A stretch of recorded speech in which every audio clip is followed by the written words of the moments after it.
Hello everyone, welcome to X Chapter channel. This week's video is actually supposed to be a second part to last week's video where I talk about Aokigahara, the famous forest at the foot of Mount Fuji, or rather infamous because it's well known as the place where people go to commit suicide in Japan.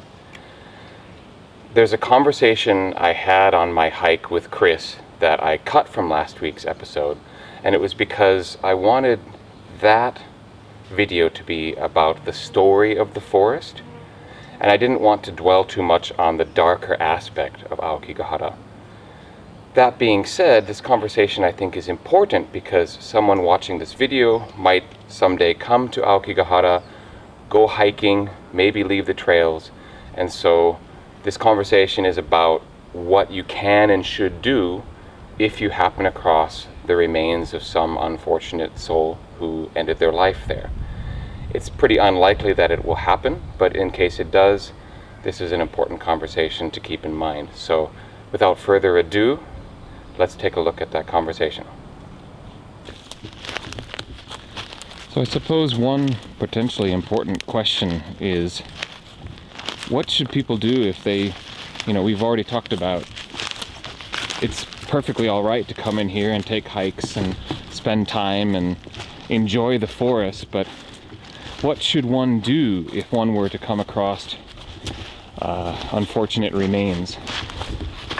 Well, you're not legally obliged to report it to the police, but I think it's the right thing to do, Paul. It's somebody's son or daughter or mum or dad.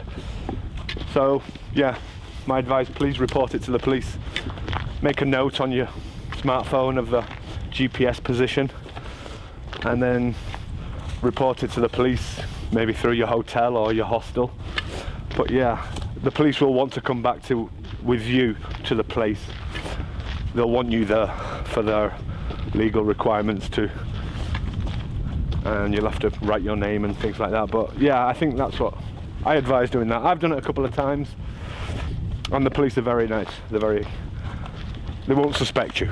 I suppose that's an important point. Yeah. Is it quite a long process that you have to go through? Or? Go in the police station.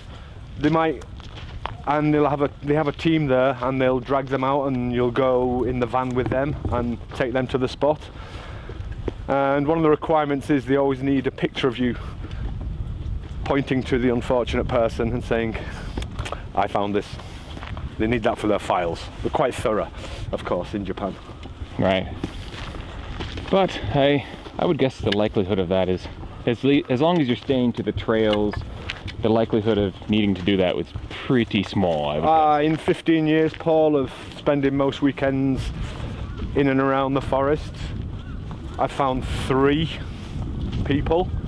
So if you're here for the weekend, it's very unlikely you will. Okay. Thank you for that. That's good information.